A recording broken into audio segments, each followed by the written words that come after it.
Welcome back to No Money Spent. This weekend decided to try something new in Hut Champs and do an entire run of only using offensive abilities. So make it snappy, 1T, all of that. Nothing like shutdown or truculence. Any of those abilities we did not use. So we're going to go over the results of that as well as what I'm going to do with my team for the rest of the season now that we've entered into the 99 portion of the game. First, let's talk about results. I went the exact same as what I normally did throughout the whole year. 12, 7, and 1. Not ideal, but I'll be honest with you. If I got down by 2 goals, I essentially just left, so that's on me, but I did get my 20 games done in June, and that, I get some credit for that. Now, when it comes to my stats, this is what I kind of wanted to take a look at. In my games, I averaged 20.8 shots on goal. Now, I was aiming for 30 every game. However, I had people quit out on me, and I left early in some games, so it's not a true representation, simply because I didn't play 20 full games. The thing I want to pay attention to is the shooting percentage. So it's 16.3%. I'm going to see over the next few Hut Champs runs if that improves or stays about the same when you just throw on all offensive and shooting ability. Now, because it is July 1st, we did get our final upgrades to the ultimate PowerUp Icons. So Gordie Howe,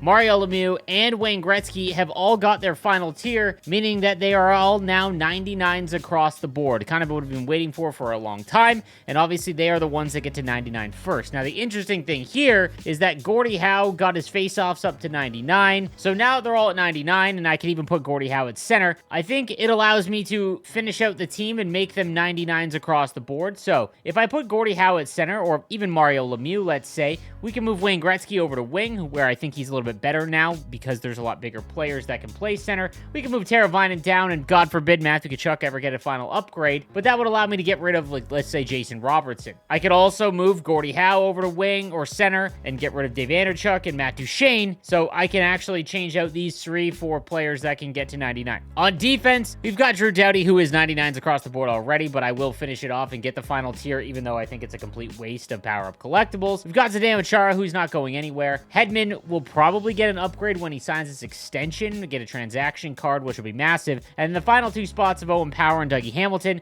I can work on upgrading them. I want to talk about Dougie Hamilton specifically, because if I trade him down, I will get 13 PowerUp collectibles back, which is interesting because there are some PowerUp icons that I could replace him with. So I'll have a video that will go over all of the PowerUp icons and the ones that, if you are still playing the game regularly, you could upgrade and are already basically max across the board. There's not many, but there are a few. And the one I want to take a look at is Teppo Numminen. Now that he's got his 98 overall tier, with synergies, he can get to 99 skating. You can throw on Enforcer Defenseman, you can go on Accelerator Boost, which would get him to 98 across the board, and then Speed Boost to get his speed up to 99. So he would need one more upgrade to get to 99 acceleration, but hey, that's close enough for me. He's 6'2", 200 pounds, and he has gold shutdown. I think that checks off enough boxes to be on the team at the end of the game. Now, it will cost 43 PowerUp collectibles to get him all the way there, and again, that's just a stupid amount. There will be event cards that will come out that will get to 99. I just don't feel like waiting, and PowerUp collectibles are so easy to obtain now because they offer up like free 89 or 88 overall cards all the time via objectives that you can just throw into sets and chip away. So I have no problem committing to upgrading Teppo Numminen. I think he is going to be the one that I am going to replace Dougie Hamilton with. Now, there's a couple other upgrades I want to do, and one of them was Conor Bard. I low-key just want to get this card to 99 with him winning the Calder. He did jump up and unlock those tiers all the way back from the next gen event. Now, this is going to cost 51 PowerUp collectibles, which is not worth it. It's not, and I'll talk about that in just a little bit. However, he does have Gold Make It Snappy, which is the best offensive ability, and we've seen early on in the year that his card was broken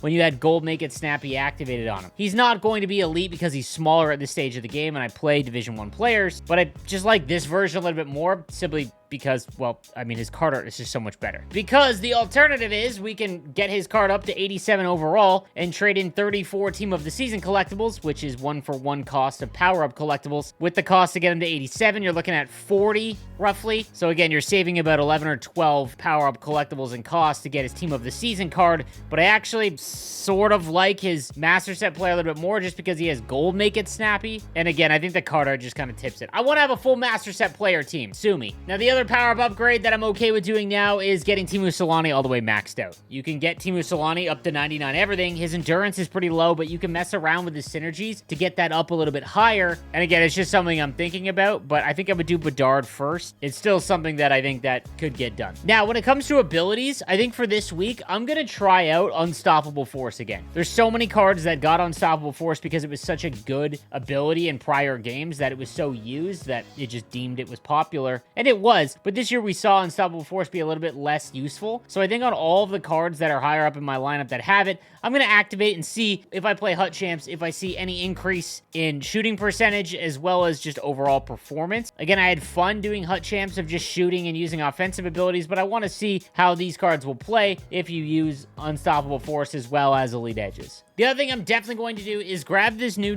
Peon. So if you do the weekly objectives, these are very easy to finish off. They're very quick. Takes about an hour in total, and it'll end up with a 94 overall Peon. Now, I'll be honest with you, there's nothing really special about this card. He's 6 foot 185, but the prototype version, the Winnipeg Jet version, will give you gold shutdowns. If you want to activate that on him, that would help out a little bit. And what that would allow me to do is free up one of my right-handed defenseman spots, which is currently held down by Dougie Hamilton. So if I wanted to wait to upgrade Teppo Numminen all the way up to 98, I could break down Dougie Hamilton, use Neil Pionk in the meantime, and then slowly finish upgrading Teppo Numminen. I don't have to rush out and worry about replacing him immediately. I could also sell this Owen Power card. There's really no need because he's just really good, but I will finish off and replace him with someone else that can get up into the high 90s. And then finally in nets, again, you know my stance on goaltenders. The only thing that could get me to change Krister Gudlevsky's, I could make that Markstrom, but again, it would cost a lot considering I have to trade in a 96 and then all of the other requirements to get the Hut Heroes Jacob Markstrom. I think a better idea is to just wait and see what the next event is, which is probably going to be the Summer of Chell or Free Agency or whatever one they do. One of the last events of the year. There'll be a goalie in there that is like gigantic that we can make at 99 overall, so I'll probably just wait for that. However, that's going to do it for the team update. We're going to see if changing the abilities to just using Unstoppable Force and Edges is going to see an increase in my performance. Who knows, but it's something to try out. Thank you guys again for watching. I'll see you next time. Have a good one.